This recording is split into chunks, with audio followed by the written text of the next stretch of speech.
ನಮಸ್ತೆ ಸ್ನೇಹಿತರೆ, ನಾನು ನಿಮ್ಮ ಕಲ್ಪವೇಂದ್ರ ಕಂಬಾಳು. ನನ್ನ ಯೂಟ್ಯೂಬ್ ಚಾನಲ್ಗೆ ಸ್ವಾಗತ. ಇವತ್ತಿನ ವಿಶೇಷವಾದ ಗಿಡಮೂಲಿಕೆ ತೋರಿಸ್ತೀನಿ ನಿಮಗೆ. ಮತ್ತು ಇದು ಏನಕ್ಕೆ ಬಳಸ್ತಾರೆ, ಇದು ಹೆಸರೇನು, ಮತ್ತು ಇದು ಹಲವಾರು ಕಥೆ ಇದೆ ಇದರಿಂದ. ಇದು ಏನಕ್ಕೆ ಮೂಲಿಕೆಯಾಗಿ ಬಳಸ್ತಾರೆ, ಮತ್ತು ಆಯುರ್ವೇದಿಕ್ಕಲ್ಲಿ ಭಾಳ ಉಪಯೋಗ ಇದೆ.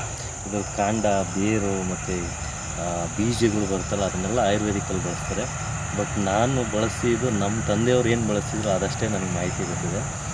ಇದು ಲೆಡ್ ವಾರ್ಟ್ ಅಂತ ಈಗ ವಿಶ್ವವಿಖ್ಯಾತಿ. ಇದ್ರ ಹೆಸರು ಲೆಡ್ ವಾರ್ಟ್ ಅಂತೇಳಿ, ನಮ್ಮ ಕನ್ನಡದಲ್ಲಿ ಚಿತ್ರಮೂಲ ಅಂತ ಹೇಳಿ ಹೇಳ್ತೀವಿ. ಬನ್ನಿ ತೋರಿಸಿ ಇದು ಒಂದ್ಸಲ ನೋಡಿ. ಇದು ವರ್ಷ ಪೂರ್ತಿ ಹಚ್ಚ ಹಸಿರಾಗೇ ಇರುತ್ತೆ ಗಿಡ. ಬೇಸಿಗೆ ಮಳೆಗಾಲ ಕೂಡ ಹಚ್ಚ ಹಸಿರಾಗಿರ್ತದೆ. ಮತ್ತು ಇದು ಹೂವು ಬಂದು ಬಿಳಿ ಹೂವು, ಮಲ್ಲಿಗೆ ಹೂ ಥರ. ಇದ್ರ ಕೆಳಗಡೆ ತೊಟ್ಟು ಬಂದು ಅಂಟು ರೀತಿಲಿ ಇರುತ್ತೆ. ಮತ್ತು ಸ್ಪಾಂಜ್ ಥರ, ಸ್ಪಂಜ್ ಬರುತ್ತಲ್ಲ ಆ ಥರ ಸ್ಮೂತಾಗಿರುತ್ತೆ. ಇದು ಗಿಡ ನೋಡ್ಕೊಳ್ಳಿ, ಎಲೆ ಮಲ್ಲಿಗೆ ಎಲೆ ಥರನೇ ಇರುತ್ತೆ. ಇದು ಚಿತ್ರಮೂಲ ಅಂತ ಹೇಳ್ತೀವಿ ನೋಡಿ. ಇದು ವೈಜ್ಞಾನಿಕ ಹೆಸರು ಬಂದು ಪ್ಲಂಬಾಗೋ ಜೈಲಾನಿಕಾ ಅಂತ ಹೇಳಿ ವೈಜ್ಞಾನಿಕ ಹೆಸರು.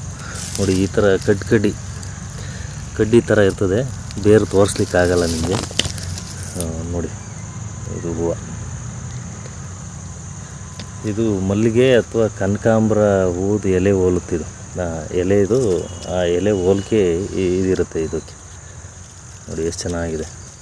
ಇದು ಸದಾ ಹಸಿರಾಗೇ ಇರುತ್ತೆ. ಇದು ಮಳೆಗಾಲ, ಬೇಸಿಗೆಗಾಲ, ಯಾವ ಕಾಲದಲ್ಲಿ ಹಾಕಿದ್ರೂ ಇದು ಸದಾ ಹಸಿರಾಗೇ ಇರುತ್ತೆ. ಒಣಗಿದ ಮೇಲೆ ನೋಡಿ ಈ ಥರ ಆಗುತ್ತೆ. ಅದು ಬೀಜಗಳು. ಸ್ಪಂಜ್ ಅಂಶ ಇನ್ನು ಒಣಗಿದ್ರೂ ಸಹ ಸ್ಪಂಜ್ ಅಂಶ ಹಾಗೇ ಇರುತ್ತೆ.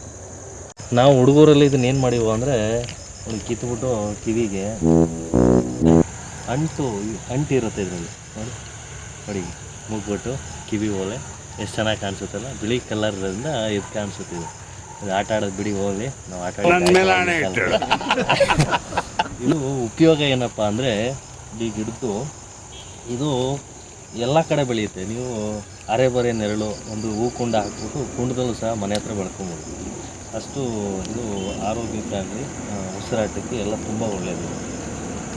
ಚಿತ್ರಮೂಲ ಇದು ಹೆಸರು. ಮತ್ತು ಇದನ್ನು ಏನಕ್ಕೆ ಬಳಸ್ತೀವಪ್ಪ ಅಂದರೆ, ಅರ್ಧಲೆ ನೋವು ಅಂತ ಗೊತ್ತದೆ ಕೆಲವರಿಗೆ. ಅರ್ಧಲೆ ನೋವು ಅಂದರೆ ಪೂರ್ತಿ ತಲೆನೋವು. ಒಂದು ಮಧ್ಯಭಾಗದಿಂದ ಬಲಭಾಗಕ್ಕೆ ಬರುತ್ತೆ, ಇಲ್ಲ ಎಡಭಾಗಕ್ಕೆ ಬರುತ್ತೆ. ಬಲಭಾಗಕ್ಕೆ ಬಂದರೆ ಇದ್ರ ಬೇರು ಇರುತ್ತಲ್ಲ, ಇದನ್ನು ನೀರಲ್ಲಿ ತೇಯ್ದುಬಿಟ್ಟು 3 ಚುಕ್ಕೆ ಇಟ್ಕೋಬೇಕು. 1 2 3 ಬಲಭಾಗದಲ್ಲಿದೆ.